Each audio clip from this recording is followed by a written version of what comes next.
अभिनंदन आपके अपने channel education hub for all one पे। तो आज हम लोग धमाकेदार शुरुआत करने वाले हैं आज से हम लोग, और सभी से मैं क्षमा प्रार्थी हूँ, क्षमा चाहता हूँ, माफ़ी चाहता हूँ। मेरी तबीयत बहुत ज़्यादा ख़राब हो जाने के कारण मैं वीडियो नहीं डाल पा रहा था। आज हम लोग नए सेशन नए बुक के साथ स्टार्ट करने जा रहे हैं, जो आज तक के इतिहास में सबसे अच्छा साबित होने जाएगा हम लोगों का। तो आइए हम लोग स्टार्ट करते हैं आज का हमारा सेशन जो है। आज हम लोग बिहार सामान्य ज्ञान 2022 अभी जितने भी छात्र छात्राएं हैं बीपीएससी 67 देने वाले, उनके लिए बहुत ही उपयोगी साबित होने वाली है। इसलिए वीडियो को कोई भी छोड़े नहीं और शुरू से अंत तक देखें, आरंभ से अंत तक देखें। आज हम लोग बिहार सामान्य ज्ञान में बिहार के हिस्ट्री से हम लोग आधुनिक काल के में यूरोपीय कंपनियों के आगमन के बारे में हम लोग देखेंगे। उसके बाद अंग्रेजी शासन के विरुद्ध जन आंदोलन, उसके बाद अंग्रेजी शासन की स्थापना। ये 3 टॉपिक इसमें है आधुनिक काल में, तो इसे हम लोग देखेंगे। उसके बाद हम लोग आगे चलेंगे। चलिए चलते हैं हम लोग।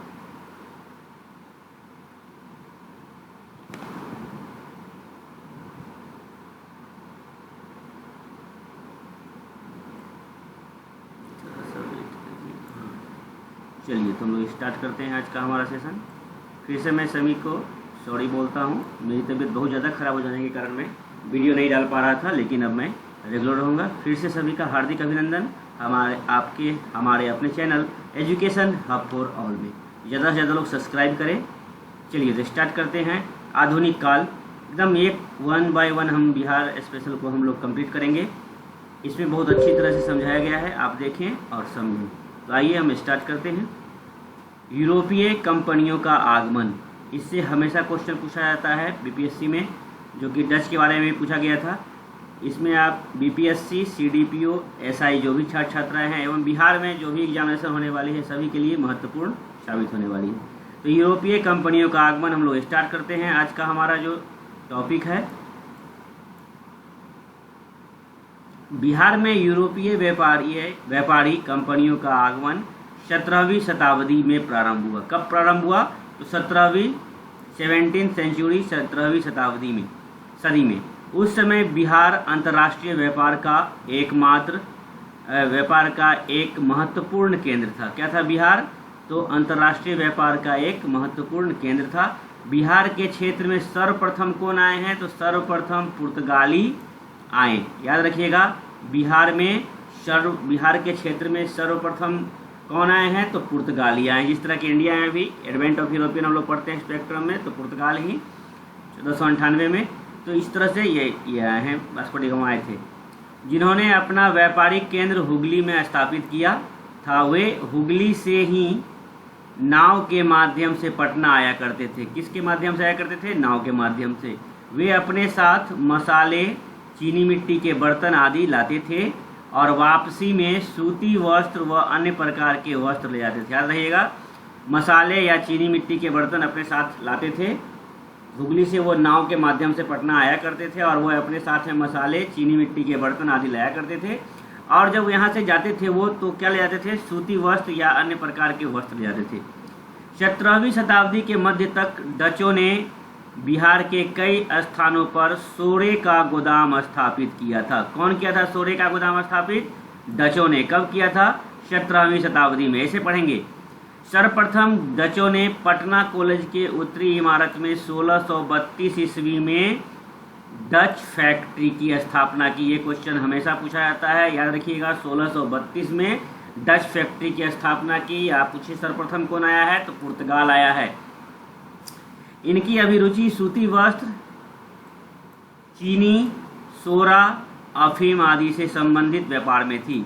1662 ईस्वी में बंगाल में डच मामलों के प्रधान नथियास वेगडेंगबरुक ने मुगल सम्राट औरंगजेब से व्यापार संबंधित एक फरमान बंगाल, बिहार और उड़ीसा के लिए प्राप्त किया था। किससे प्राप्त किया था? तो मुगल सम्राट औरंगजेब से। याद रखिएगा। डच यात्री ट्रेवरनियर 21 दिसंबर 1665 को पटना पहुंचा। उसके बाद उसने छपरा से यात्रा की।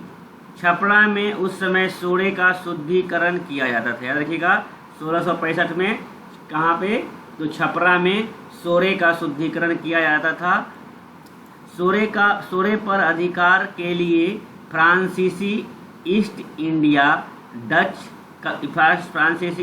कंपनी एवं डच कंपनियों के बीच हमेशा तनाव उत्पन्न होते रहते थे सोरे के अधिकार के लिए। 1884 ईस्वी में विद्रोही अफगान सरदार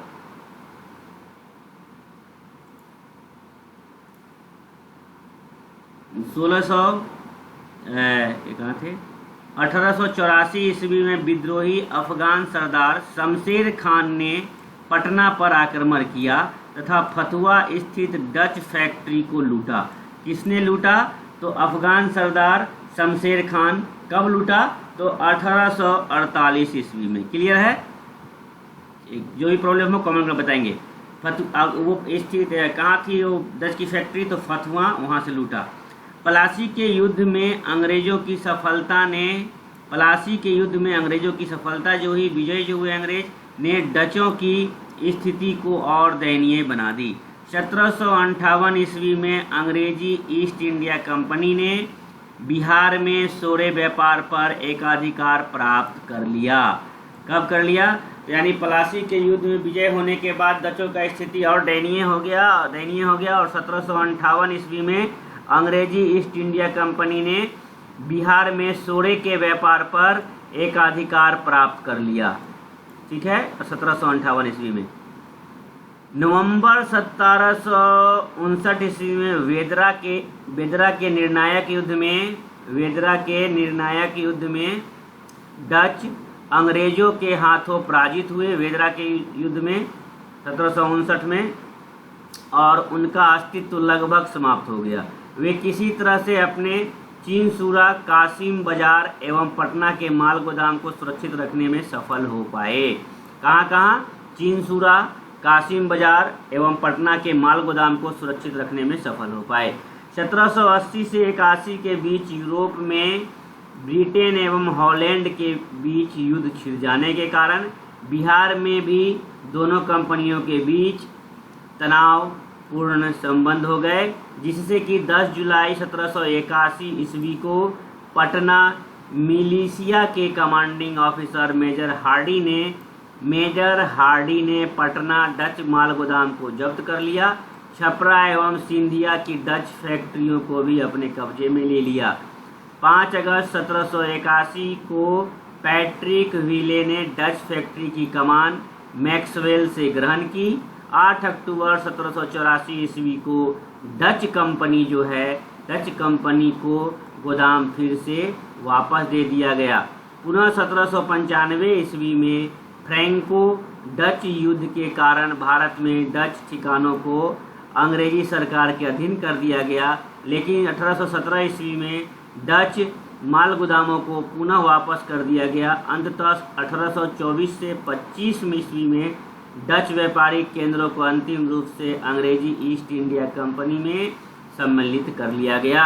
1824 से 25 आए थे कब, 1632 में। नेक्स्ट अब देखते हैं हम लोग बिहार में फ्रांसीसी कंपनियों का आगमन। भारत में फ्रांसीसी ईस्ट इंडिया कंपनी की स्थापना फ्रैंकोइस मार्टिन के नेतृत्व में वर्ष 1664 ईस्वी में हुई। भारत में याद रखेंगे, मार्टिन ने 1664 ईस्वी में पौंडीचेरी की स्थापना की तथा शीघ्र ही उसने माही, कराईकल एवं दूसरी जगहों पर फ्रांसीसी व्यापारिक केंद्रों की स्थापना की। कुछ वर्षों के उपरांत फ्रांसीसियों ने बंगाल में प्रवेश किया एवं चंद्रनगर की स्थापना की। इसके तत्काल बाद 1734 ईस्वी में उन्होंने पटना में माल गोदाम की स्थापना की। देख लीजिए, पहले कब, तो 1664 ईस्वी में कंपनी के नेतृत्व में स्थापना की गई कंपनी की फ्रांसीसी 1664 ईस्वी में। मार्टिन ने 1674 ईस्वी में पौंडीचेरी की स्थापना की। उसके बाद बंगाल में प्रवेश किए, चंद्रनगर में स्थापना की। तो तो उसके कुछ दिन के बाद तत्काल बाद 1734 ईस्वी में उन्होंने पटना में माल गोदाम की स्थापना की। कहाँ की? पटना में माल गोदाम की स्थापना की। फ्रांसीसी कंपनी की मुख्य दिलचस्पी बिहार में सोरा प्राप्त करना था। अपने प्रभुत्व एवं व्यापार के उद्देश्य से अंग्रेजी ईस्ट इंडिया कंपनी एवं फ्रांसीसी ईस्ट इंडिया कंपनी के बीच तनाव की स्थिति बनी रहती थी। अंग्रेजों ने मार्च 1757 ईस्वी में चंद्रनगर पर कब्जा कर लिया। कासिम बाजार में फ्रांसीसी कंपनी का प्रमुख एम जियाला को बंगाल छोड़ने पर विवश होना पड़ा। जियाला 2 मई 1757 को भागलपुर पहुंचा और 3 जून को पटना आया। मैंने 2 मई 1757 को भागलपुर पहुंचा, 2 मई को, 1 महीना बाद 3 जून को पटना आया। पटना में बिहार के डिप्टी गवर्नर राजा राम नारायण ने उनका स्वागत किया तथा बैरक के निर्माण के लिए जगह प्रदान की। पलासी के युद्ध में विजयी होने के बाद अंग्रेजी ईस्ट इंडिया कंपनी के तत्कालीन बिहार के जनरल आयरकुट ने जियाला को पटना से निष्कासित कर फ्रांसीसी माल गोदामों पर कब्जा कर लिया। आयरकुट ने 1761 ईस्वी में क्या होता है कि पौंडीचेरी भी फ्रांसीसियों के हाथ से निकल गया और 1763 ईस्वी में डैरिफ की संधि के तहत, कौन सी संधि? डैरिफ की संधि के तहत फ्रांसीसी कंपनी को अपने खोए हुए क्षेत्र वापस मिले। याद रखिएगा, डैरिफ की संधि के द्वारा उनको जो कंपनी का जो क्षेत्र खोया था उसे वापस मिलता है। फिर 1793 ईस्वी में लॉर्ड कॉर्नवालिस के समय भारत में फ्रांसीसियों की व्यापारिक गतिविधियां सिमटकर पौंडीचेरी तक ही रह गई। तत्पश्चात धीरे धीरे 1814 ईस्वी तक बिहार एवं भारत से फ्रांसीसी गतिविधियां लुप्त प्राय हो गई, यानी कि आप कह सकते हैं डच के पहले। बिहार में डेनिश कंपनी का आगमन। भारत में आने वाली यूरोपीय कंपनी में डेनमार्क का नाम सबसे अंत में लिया जाता है। पटना में 1774 से 75 ईस्वी में डेनमार्क कंपनी की फैक्ट्री की स्थापना हुई।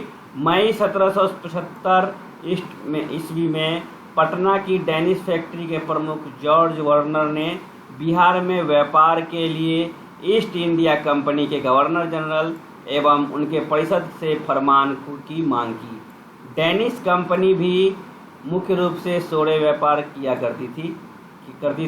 1801 ईस्वी में ग्रेट ब्रिटेन एवं डेनमार्क के बीच युद्ध प्रारंभ हुआ, जिसके परिणाम स्वरूप भारत में भी दोनों कंपनियों के बीच तनाव उत्पन्न हुए।